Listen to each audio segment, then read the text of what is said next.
Good morning, good afternoon, or good evening, depending on where you're watching. It is great to be back with you on a Friday. I'm Marion Spears Carr, and you're watching the Healthcare Thought Leadership LinkedIn Live show. My bi-weekly, used to be weekly, but bi-weekly show where I just try to showcase some of the thought leaders that I work with, that I'm network with, and these amazingly smart people in my network, and share them with my network and beyond. Today, we're really excited about the conversation we're going to have. It's more than just the title. And the title of today's conversation is Breaking Down Silos and Becoming Leaders with Strategic Brilliance. But what we're really going to be talking about in regards to that is, as healthcare leaders, which is what I focus on in this show, is how can we make a difference as leaders, not only for the organizations that we work with, but also the patients that we serve, but also our own careers. And today, my guest is a returning guest, Michelle DeStefano. Michelle, good to see you. How are you doing? I'm doing great, and it's an honor to be here again with you, Marion. Glad to have you. And Michelle, tell us a little bit about the rebranding of the coaching company that you have, and also introduce our other guests who I'm just met, and glad to have Dr. Julie Harrigan. Michelle, tell us about SOAR and what you're doing, and then we'll introduce Dr. Harrigan. Sure. So I'm the CEO and founder of SOAR Career Coaching, and I have rebranded to be exclusively for healthcare leaders right now. And I'm working with them on developing resilience to stay current in their current roles, to excel in their current roles. And if they do eventually want to pivot, give them that type of opportunity. So it's been really thrilling to have this rebranding, and I'm getting a lot of directors and above that are working with me on a one-to-one as well as in a group facilitation. And so with that, I'd like to introduce my partner here, Dr. Harrigan. We met at a conference this year, and it's been best friends since. And so how about it? And even though we're from different states, I love the way we're connected easily here. But Dr. Harrigan is working with Cornwall Health. She is a practicing hospitalist, but has a lot of expertise in physician leadership, as well as helping to streamline and assist in the EHRs. And she also has a passion for this, moving the metrics and developing resilience as we partner together to make our communities for patients safe, and the resilience of our staff and leaders. So thank you, Julie, for being here with us. Thank you. It's a pleasure to be here with you. Dr. Harrigan, we've been following your work on LinkedIn and other areas. You've been speaking a lot. You're a practicing physician still, but you also are working with a whole lot of different companies. I would love for you to maybe just give us a couple minutes about the work you do and what your focus is and where you're making a difference out there, and then we'll jump into the topic. And by the way, those of you who are watching live, please post in the comments. Let us know where you're watching from, and soon, and eventually I'll let you ask you to ask questions of our guests, Dr. Harrigan and Michelle. But Dr. Harrigan, tell us a little bit about your work. I really have enjoyed getting to know you through this process. So tell us more about you. Oh, absolutely. Thank you. And it's a pleasure to be here. Thank you so much for having me on the show. Yeah, so I'm a actively practicing hospital medicine or hospitalist. I'm family practice by nature. And I got into the clinical health record space, the clinical informatics space, a little over almost going on 14 years now, as a happenstance, just as an advisory component initially, and then went on to help with large-scale implementations of electronic health records across the country. I'm the former physician VP of Physician Informatics for Ardent Health Services, which is a 30-hospital company. From there, I moved on as interim CMIO for RWJ Barnabas Rutgers, and I'm currently working as a clinical informatics physician advisor for Cornwall Health in Michigan, which is a 22-hospital system. And my major specialties lie in that I work with not only large-scale systems in their electronic health records, but ensure quality, regulatory control, best practice within the physician workflow space, and standardize those systems into one very healthy, hopefully well-oiled machine and functioning system. And this with my greater purpose, which is improving healthcare. We have so much variability in healthcare. from one provider to another, from one nurse to another, from one tech to another, hospitals with different cultures, even within the same systems.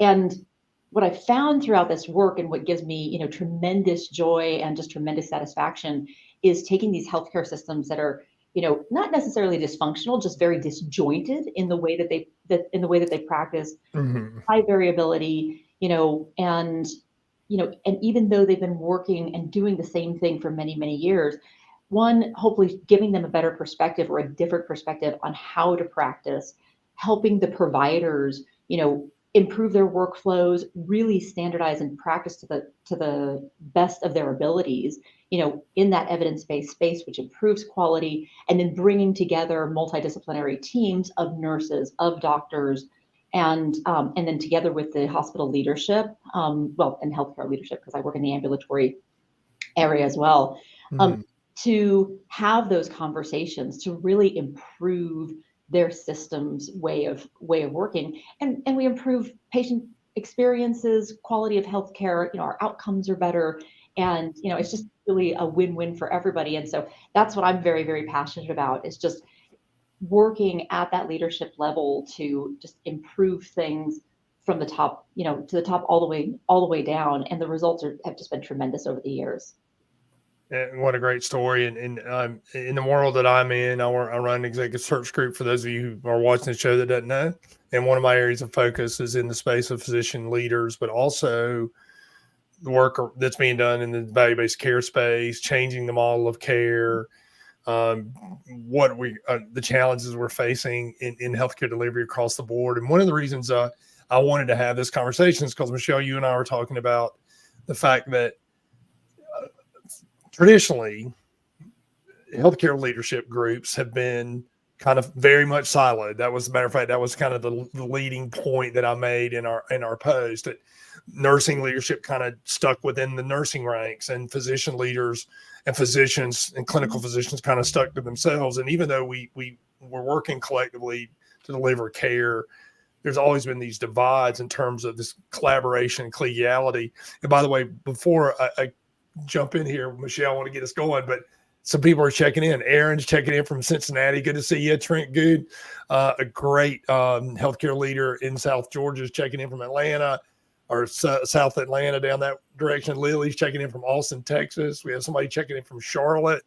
More users checking in from Chicago. Please keep letting us know in the comments where you're coming from and where you're watching the show, but also any comments or any questions you have about the discussion. So, Michelle, this was kind of what led us to this meeting, and you're launching a new training program, a new collective, and I always want to talk about the problem that we're solving. So I'd love to learn a little bit more about how you and Dr. Harrigan are kind of trying to break down those barriers, so we have this collegiality, this collaboration that really speaks to the impact that Dr. Harrigan just talked about. I would love to know a little bit more about what you're doing, what are the challenges we need to face or we're facing, and how do we start that process? Mm-hmm. Sure. So within the last couple of months, I have had a vision to create the Healthcare Leader Mastery Inner Circle. Now, this came about from my one-to-one clients and what their pain points are as leaders and executives in the healthcare nursing leadership industry. And then also participating in a lot of networking and webinars on what the landscape is out there, particularly post-pandemic. And nursing and other industries have really taken a hit for this, but particularly focused on the healthcare, obviously, with my background as being chief nursing officer and over 30 plus years of a career in nursing leadership positions. So in my lifelong learning that I do for myself, I've been participating in groups that have been global, that have had very much those of like-minded stature that are learning about entrepreneurship. But we've come from all over, different niches, different industries. But we come together every week to learn about entrepreneurship, to learn about marketing, to learn about our niches. And I was challenged by my mentor, Christian Simpson, when I started looking at what I wanted to move forward with SOAR careers for healthcare leaders, and why couldn't we do something like this across the healthcare industry? And I thought, why not? So what I've strategically put together, and thank you so much, Marion, for coining strategic brilliance. I can't love take it. credit I for love that. it. Thank I you, love but that I'm going to phrase. use that now. I will Yeah, still absolutely. Yeah. But it's not just about, we're talking about breaking down silos, but when you look at mentorship and facilitation and coaching, why must we just stay in our own silos and learn from, not just nursing, but only nurses? Okay.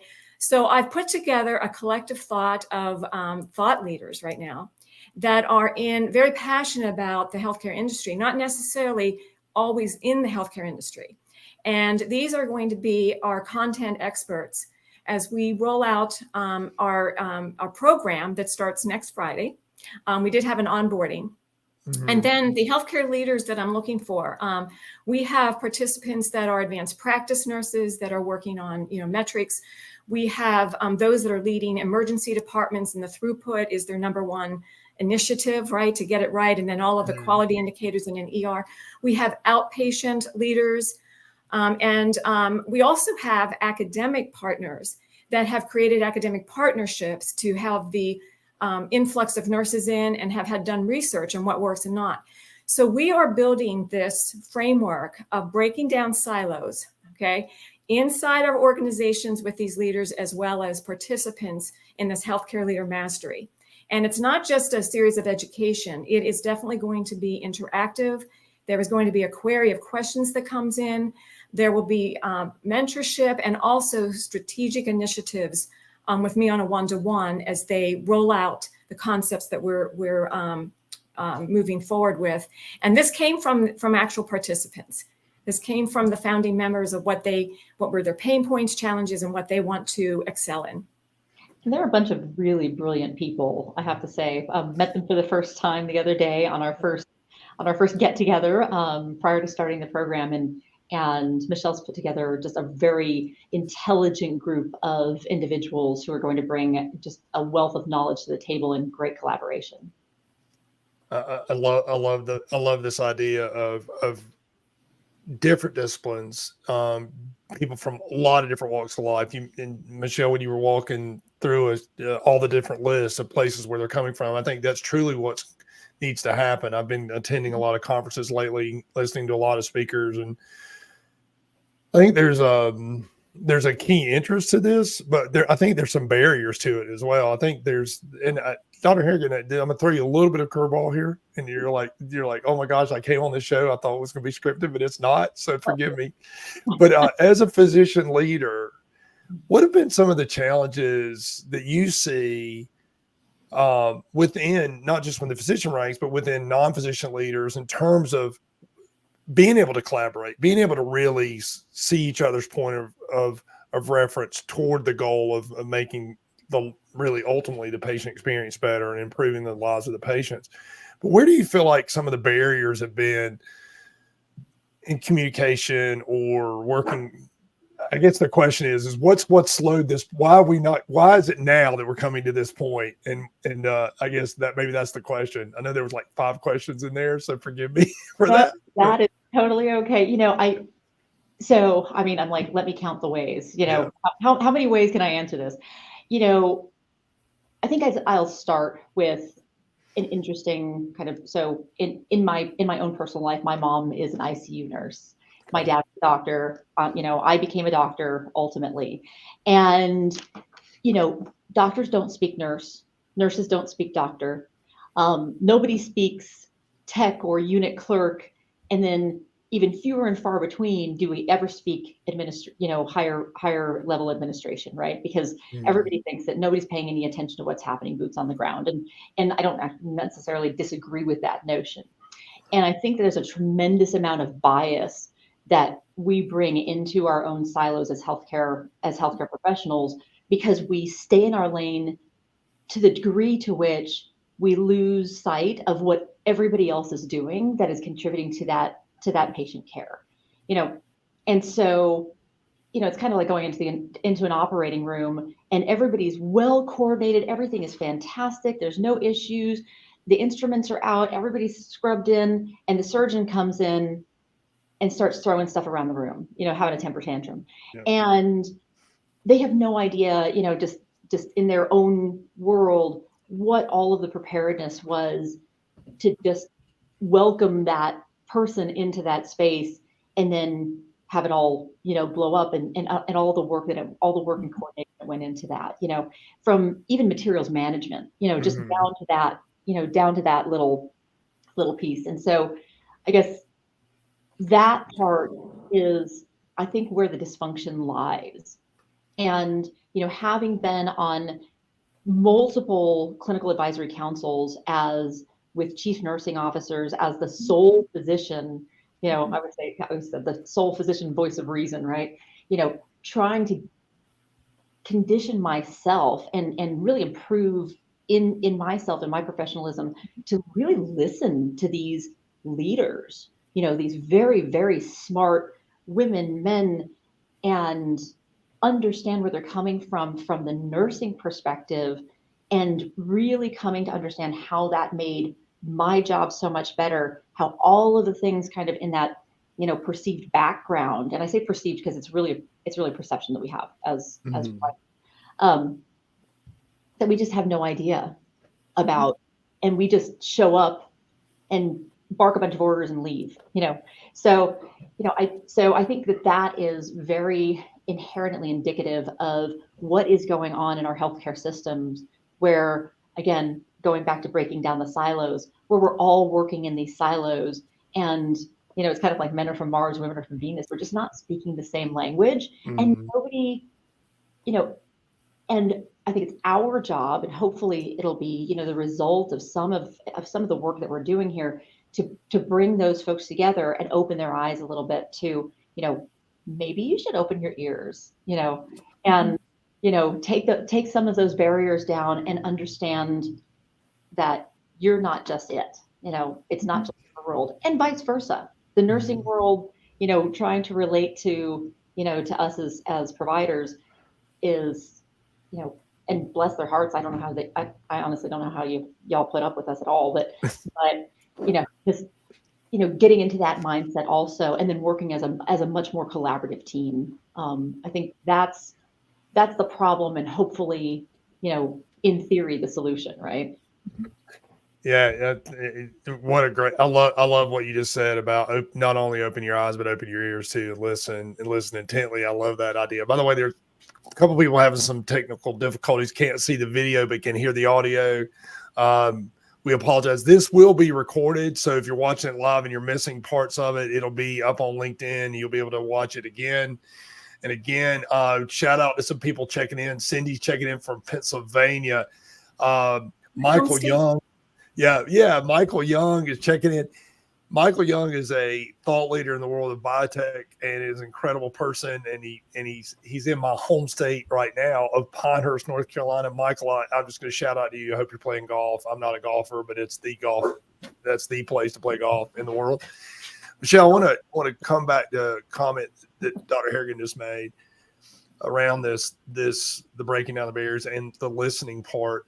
Tell me about how you and Dr. Harrigan in this group are focusing on seeing each other from those different points of references. Because let's face it, we get caught up in our particular career track or our particular focus. Like Dr. Harrigan, you talk about the surgeon who's coming in. He or she is so focused on the one thing that they're there to do, which is to do something major, right? Like you talk about opening up a patient, it's probably a big deal regardless of the level of surgery. And they're so focused on that, and they almost are like tunnel vision.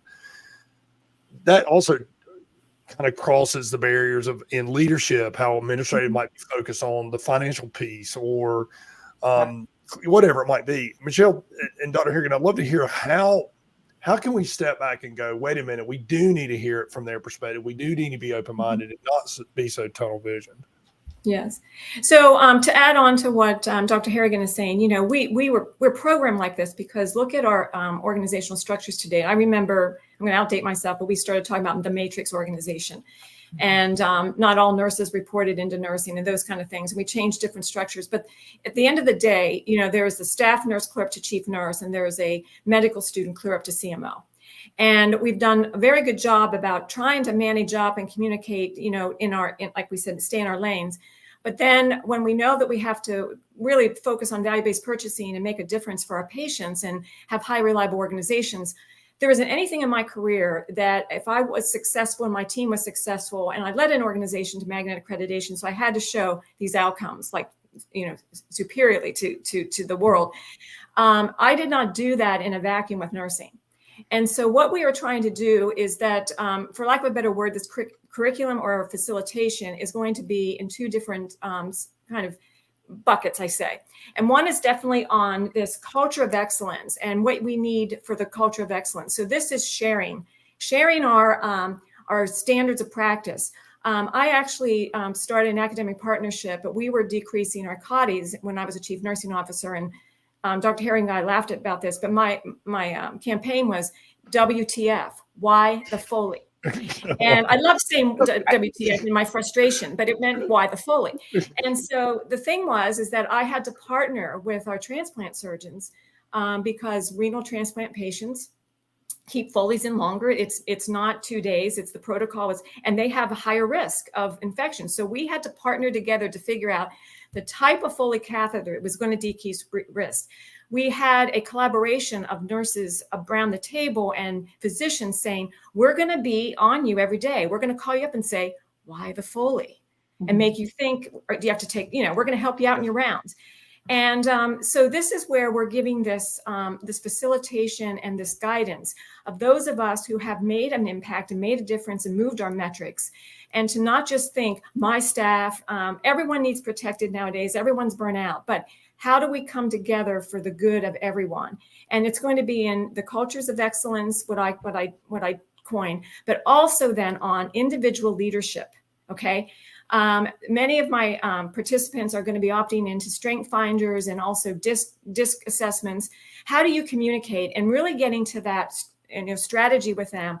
How are you coming up and showing up as a leader? How are you communicating where it's not defensive? And so there is also going to be those that are opting in this program, strategy sessions, one-to-one with me as their executive coach. And also they can be utilizing the rest of our team when they do find that they have challenges. I want this not to be a curriculum that they're taught to act. It's going to be thought-provoking. It's going to be thinking through. Obviously, it's going to be confidential with these leaders that have I vetted and are superior for this program right now. So this is how we're going about this. And not taking everyone from one organization. I don't want group think because, every organization thinks they have their set of problems, but it's across the United States right now. And so I'm very thrilled with what we've been able to bring into this program. I right now have only 3 founding member positions left. I'm still vetting, and I wanted 10. And so those interested, please just message me, Inner Circle, and I'll get right back to you in the next steps. Marie is making a great point here. She's echoing what you guys have been talking about. And Dr. Harrigan, I want to come back to you. A question: breaking down silos is part of the key in engaging in cross-functional communication. I think you're talking about the communication piece. Dr. Harrigan, as a participating and active physician hospitalist, you have to work with physicians, department, across all segments, like outpatient, inpatient, surgery, everything. I'd love to know a little bit more as a physician leader. What are some of the things you've had to learn how to communicate with all those different components? Because I think it speaks to what we're talking about, is like dealing with and working with and managing and understanding their point of reference. Tell us a little bit about that, how you've taken that background and applied it to your consulting work and your leadership work. Yeah. So, again, that's kind of I'm going to have a long answer to your short question. That's all right. That's what I do. That's what I do. We're good. But, I've really had to learn that, I remember my mom when I was in med school, I went into med school because I wanted to be, I wanted to be the boss. I wanted to be the one calling the shots, and the one thing that again, going back to my mom, because she is a nurse and she taught me how to, understand the world of nurses so much more, I attribute a ton of the success that I have in communications with, to her. Mm-hmm. And she would always tell me, don't be a whole doctor, I mean, I don't know if I could say that on the podcast, but I don't think we have any rating. I don't think anybody's gonna blog us. And she reminds me of that all the time, like, don't be that doctor, like, don't be that guy. Yeah. And, and going in, to the profession, you get caught up in being that person because your world revolves around you. And since you're kind of the higher tier, on the totem pole, as it were, you can get a big head about you. Mm-hmm. One of the things that I think has made me very successful in not only the leadership space, but in the physician advisory space, and now really working with standardization of practice and electronic health records and quality control and bringing these systems together is, one, I got away from being that, the asshole doctor. And two, again, bringing together these multidisciplinary teams and because people have so much to contribute, and you really don't realize that until you can kind of step outside of yourself and bring them together. It's as Michelle says, she's bringing people together from all around the country, because this is a multi-regional, across the United States thing, but it's also multidisciplinary. It's across all of these disciplines.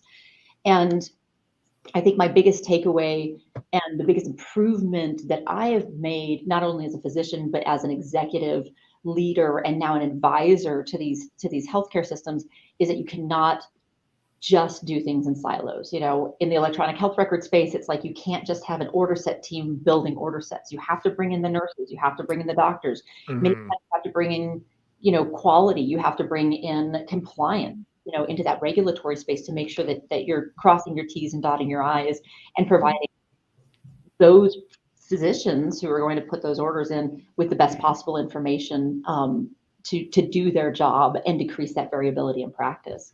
And so, by forming these committees, which are, have to have at least one physician on, sometimes it's like pulling teeth to get them to participate, but, and a lot of times it's just me. But, and then knowing that you have nurses that want to come to the table and have an opinion. I mean, they're clinicians, they're not just marching, to orders.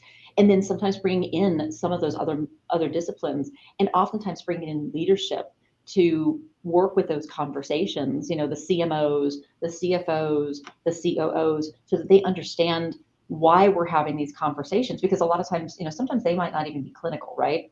Mm-hmm. I think that's really the key, and involving all parties is really important. And I hope that answered. It does, and we're almost out of time. Marie has a question about how long the program is, and you can enroll. Michelle, if you'll address that after the show, if you'll reach out to her. I will, Marie. I'll reach out to you. Yeah, in the last 2 minutes, Michelle. All right, so we've heard a lot from Dr. Harrigan's perspective. What? There's a lot of leaders, and my network. My network is life sciences and hospitals and healthcare, and a lot of physicians, a lot of nursing leaders, a lot of other clinical leaders and financial leaders, et cetera. So I have a pretty broad focus in considering they all connect to do the same thing. Obviously, some point what the work they do is going to impact the patient in one way or the other. From the nursing leadership perspective, what are some things that you've learned in working with physician executives that you would like to share? I know I'm throwing you a curveball here, but we've heard a lot about Dr. Harrigan, and you've been so kind to say not to be the a-hole doctor or whatever. But let's face it, nursing leaders can be a little bit of a challenge to work with as well. I'd love to just maybe one point, and then we're going to have to wrap up. What are your thoughts, Michelle? Well, my thoughts, can you still see me? Oh, yeah. Okay. My thoughts on this, though, is that I've tried to really, as a leader, and then clear up to the chief nursing officer position, I tried to understand everyone's perspective. And really, at the end of the day, physicians want competent nurses taking care of their patients. They are the 24-hour surveillance. And, so where this communication breaks down is when we do have a lot of our young nurses who aren't trained well for critical thinking. And being married to a physician and having him on call many nights when I moved him to the guest room because of the calls, I saw the frustration of a nurse calling just about a blood pressure, but wasn't putting things together. You're waking someone up in the middle of the night. He's a hospitalist as well, and a physician leader. So I really believe that what we have to still get to is creating this competency and creating the communication, being slightly forgiving, but learning together.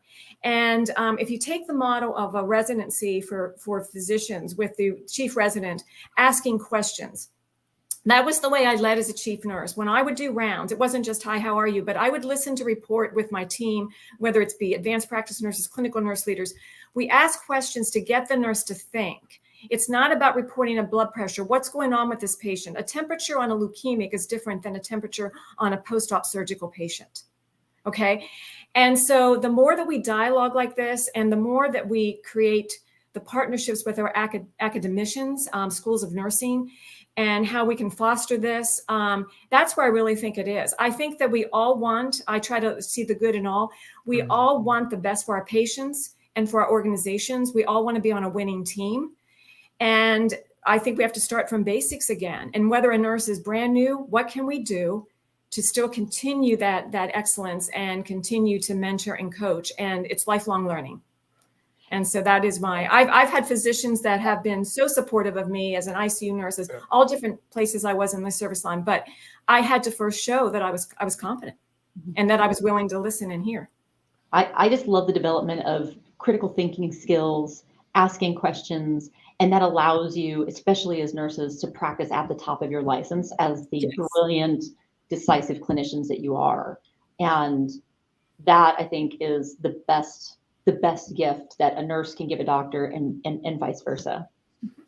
And I think and I want to make a comment to that because I work with leaders on both sides. The one thing that has to happen is they have to feel like it's safe to do so. It's safe to speak up, safe to connect, safe to share their and so right. Like, because I mean, I may have a great idea, but if I don't feel comfortable in saying it, I don't think I've ever not said what I was on my brain, but that's not me. I'm not a nurse or a doctor. That's just me.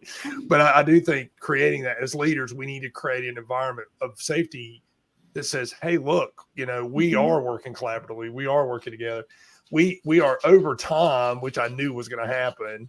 I like it. Marie, thank you for being here. This is a good point. Promoting inquisitive inquiry and critical thinking is absolutely the point. And Marie, thank you for being in the comments. I want to wrap up real quickly. Last thing, and Michelle, I know you'll put in the comment section in a minute how to connect with you, how to get involved with the program. Yes. Dr. Harrigan, how can people connect with you? They need to connect with you on LinkedIn. They need to follow you. What are some ways they can connect with you? Absolutely. I was trying to join the chat, but I have to connect to YouTube, and I was afraid it was going to mess with my. No big deal. With the thing, but please connect with me. It's Dr. Julie Harrigan, Harrigan, just like the old Irish song. I'm on LinkedIn. My pictures there. I look pretty much the same. But please connect with me, message me, pull me into conversations, ask me questions. I think that the best thing that we can do as leaders and as people who are really trying to do the best for our patients is ask questions, be in a safe space. If you can't do that with your doctors, do it with me. I'm more than happy to help. And if I need to, to help facilitate some of those conversations via telling you how to engage with your physicians, with your leaders, in other ways, I'm happy to help with that coaching as well as a colleague, as a friend, and as part of the team. Oh, absolutely. Michelle, it's again an honor and to have you as not only as a repeat guest on my show, but a colleague and someone who I admire quite a bit, and we've known each other through the work I did in the Nurse on Board movement and other stuff, and being involved in Texas. So, thank you for being on the show, Dr. Harrigan. Thank you for being on the show. Everyone that's watching, if this is the first time you've watched the Healthcare Thought Leadership LinkedIn Live show, I do it probably pretty much every other week now. A lot of different topics, a lot of different conversations, but the whole entire focus is for us to do exactly what Michelle and Dr. Harrigan are trying to do, and what Michelle's doing with her program is to collaborate, because ultimately what we're trying to do is make the difference in healthcare that sticks. And I really appreciate being a part of that. If you like the show, please let us know. Please share it. This is going to be evergreen. And we're going to shut her down now because we're over time. Michelle, Dr. Harrigan, thanks for being on the show. Thank you so much. Marion, thank you once again. It's been a privilege. Have a great day. And Thank we're you, going to end the stream now. Dr. Young said, "Oh, I love this." Marion, thanks to shout out, brother. Fascinating discussion. So that's a great way to end it, Dr. Michael Young, one of my favorite people in the world. All right, we're going to close her off. Have a great day. Have a great weekend and a great November. Thank you. You as well. Have a great